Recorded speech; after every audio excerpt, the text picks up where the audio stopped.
the way it is designed, the way it's structured, it's insulated from political transition and political manipulation, and we are focused on our mandate, which is restoring, remediating the impacted sites and restoring livelihood, starting in Ogoni, and it will be extended to the rest of the Niger Delta region. Thank you.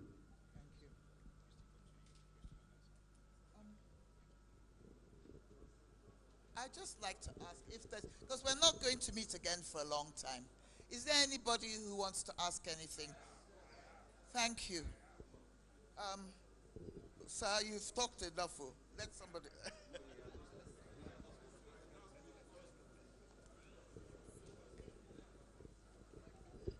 Donu Kogbara, my ebullient journalist, you miss my feedback if you don't let me make inputs. I may not even ask questions. I may just give some advice. I have done ESHA. I've done environmental, social, and health impact assessment for some of those companies you are talking about. And I thought I should give you the benefit of advice. When you have a physical remediation as you have, you will not get the social license to operate in the Ogoni communities if you do not have a social management plan.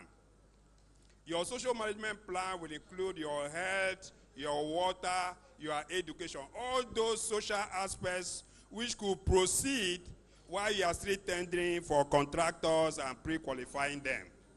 And to the extent that you withhold these social aspects, which you are calling sustainable livelihoods, the people will continue to grumble. The second point is that if you do not have a grassroots participation in the process of having advisory committees at the community level, it will be only your office and the federal ministry that will be selecting projects for the social management plan.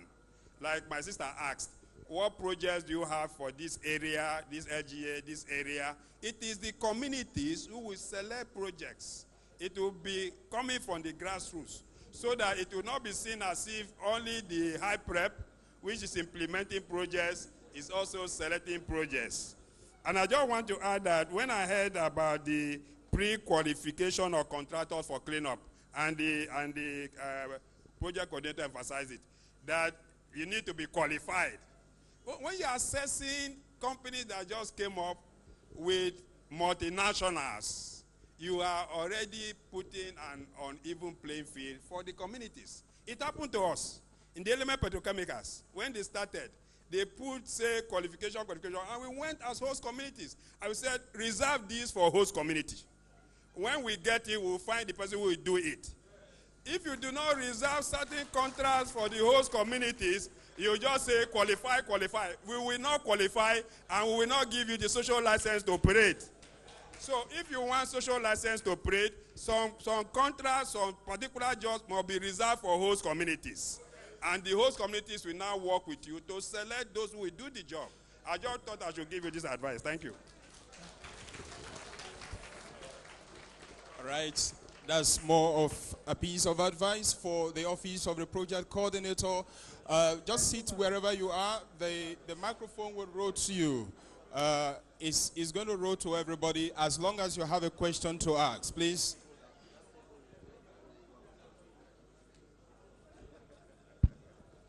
The coordinator, I just want to thank you for inviting me for this, because this will appear to me the first time I'm participating in your program. I can appreciate the problem of initial startup, but from what you have said here, you have been operating for about a year now. And when I listened to the minister, he was talking of us taking interest in what you are doing so that we can give effective feedback.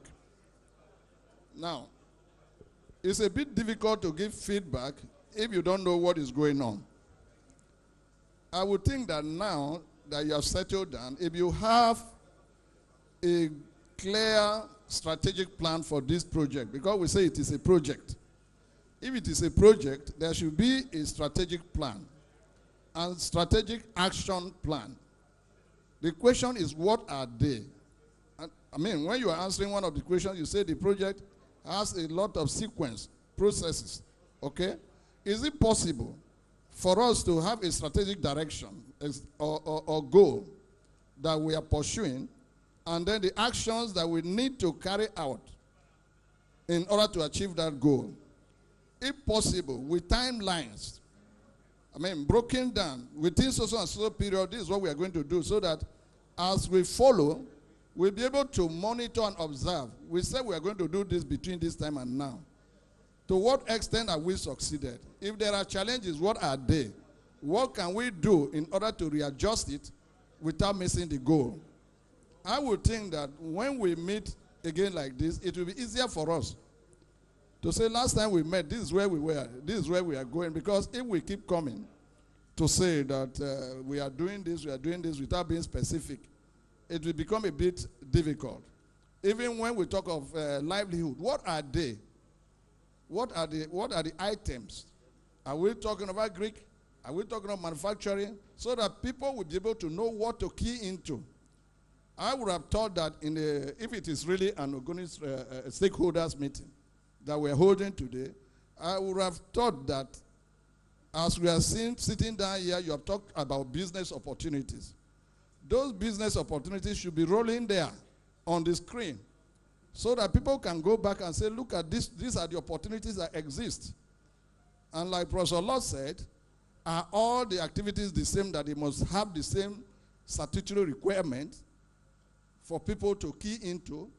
Are there not activities with lower requirement and those with higher requirement in the entire chain of the project? So that people can find where they can participate without grumbling. Because like he said, if people are not on the same page, especially from the economic point of view, and others are being seen as those who are benefiting, that is where the problem is. And I guess that is why some of these rumors you are talking about are going out. I also believe that some of these activities, we can also see the cost component. If you have them in timeline, the cost component, and people will say, yes, this is what these people are doing. They are spending the money rightly. But when everything is put under clean up, livelihood, you remember what our sister said. He said, what are you cleaning?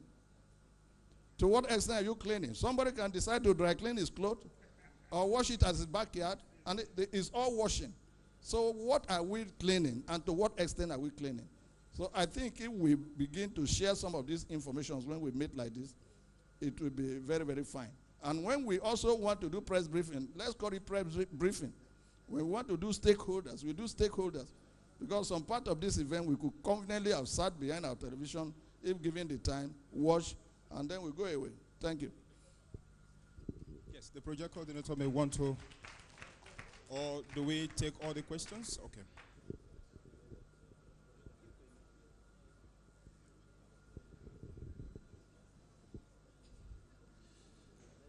Good afternoon, everybody. My name is Dr. Eddie Wikina. I used to work in an oil company. So I want to share a little bit on the experiences that we had when we were faced with challenges with communities on projects. I think it's something that I can share with you, Coordinator. Most of what they've said, I think it boils down to how much of this $200 million will be residents in Ogoni when it's all finished. That's the bottom line. How much of the $200 million can you go back to see in Ogoni and say, out of this 200 million, 10 million, 20, 40, or whatever can be physically captured in Ogoni? Not all of them being carried to Lagos, Abuja, to develop other economies. We are looking at the economic benefit of this project in Ogoni land. That is important. And I want to share with you what we did. It's a good thing you are following your due process. I'm not going to quarrel with that. Continue, because we need some means of transparency in how we do business. But even in that, you can always tweak your processes when dealing with communities. I have suggested that we can segment your contracts into 4. Create a special tier of contract, especially and reserved for the host communities. Create another tier of contracts for Rivers State or Niger Delta if you want. You create another tier of contracts for Nigerians, and the last one for international companies. And each of these tiers we have their predetermined contract values. And that will be able to enable every section to have a share of these contracts. Then the gambling will reduce. Otherwise, I'm afraid, we are only going to help to use our own opportunities to improve economies of other people. And it will not be fair on Ogoni people who have suffered so much. I just want to share with you that that is one way we should go. Then, they've talked about the devilish aspect of your cleaning and your polluting. It is a devilish combination. You cannot clean and pollute. At the same time, the young boys who are doing these things, the artisanal refining in the bush, in the forest, you know, it is difficult to get them out of that business if you don't create an alternative for them because they are hungry. And I think you have said it before that it's not your mandate, but please, together with the minister, work with your colleague, please, the Minister of Petroleum and Commerce. They need to use our resources in Ogoni to build industries that will keep these boys out of the bush. They need to do that immediately. It may take 5-10 years, but if you don't start today, it will never get there. We cannot solve this problem here. But if we have one big fertilizer plant in one area of Gokana, 3,000 of those boys will be trained. And I can bet you they will leave the bush. So let us start to think about how we can build economic projects on Ogoni land. And not be talking about giving license to illegality. I don't support that. We cannot support artisanal refining. It is wrong and we must condemn it. But we must produce alternatives. Thank you.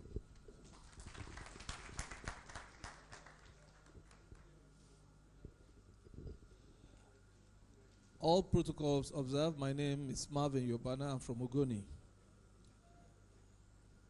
There are 3 questions I really need to ask. The first one is the BOT chairman, right? During his speech, he mentioned that they've been able to secure a foreign account where this money has been lodged. My question to that will be, is it an escrow account? And if it's an escrow account, it means it has interest. You get some dividends back. Because I know I have a small escrow account and they give me some small dividends every month and so on. So the Ogonis will want to know how much was lodged in that account and how much has it accrued since that time. That is number 1. Then the second question is this. In the UNEP report, the first recommendation in the UNEP report is that provide an alternative means of water supply for Ogoni people. That is the first recommendation. I want to also ask, how much or what project since then, since day one, has been able to provide alternative means of water supply in any part of Ogoni, even if it is water they carry by tank as an intervention purpose, like what we were doing in some other parts in the north. It happens where you have emergency, NEMA and other agencies go, they take water, they produce. I remember that Shell did something in Ibubu sometimes in terms of emergency. So I am asking, are the Ogoni still drinking that polluted water till now while waiting for contractors to be pre-qualified? That's my second question. Then the third, all these multinational companies and whoever will come and clean Ogoni land. We have in Ogoni young people who don't have jobs and they don't have the skills to be employed by these companies while they are doing their jobs. Won't it be wise for us to also train our people in preparation of this project? At least in all the communities that are impacted, we start training our people so that these companies will give them a mandate. Apart from your supervisors, the rest you must take from Ogoni land. And our people will now have hope and own up this job. And they will now see this project as their own project. These are my 3 concerns, and I think I should share it to the House. Thank you very much.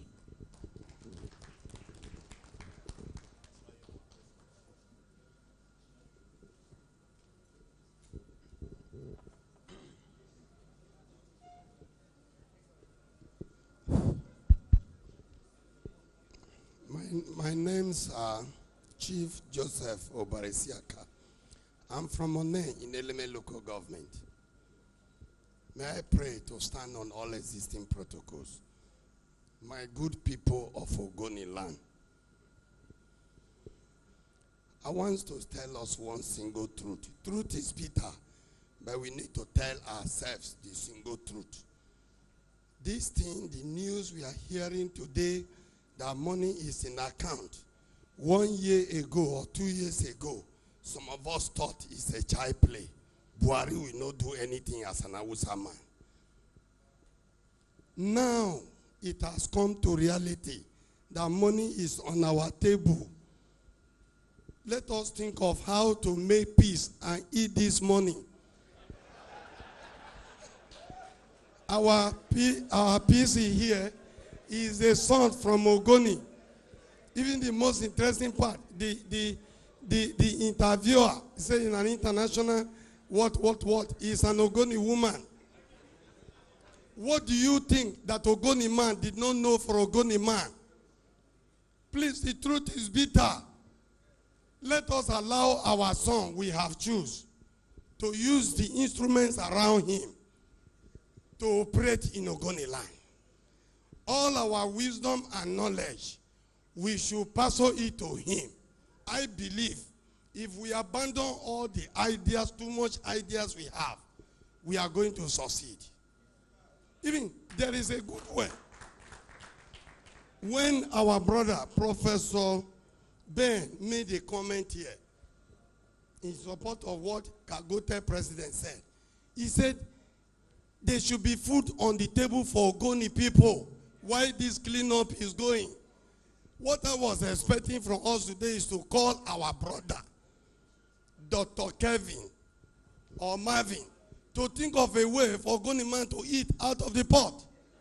I'm very happy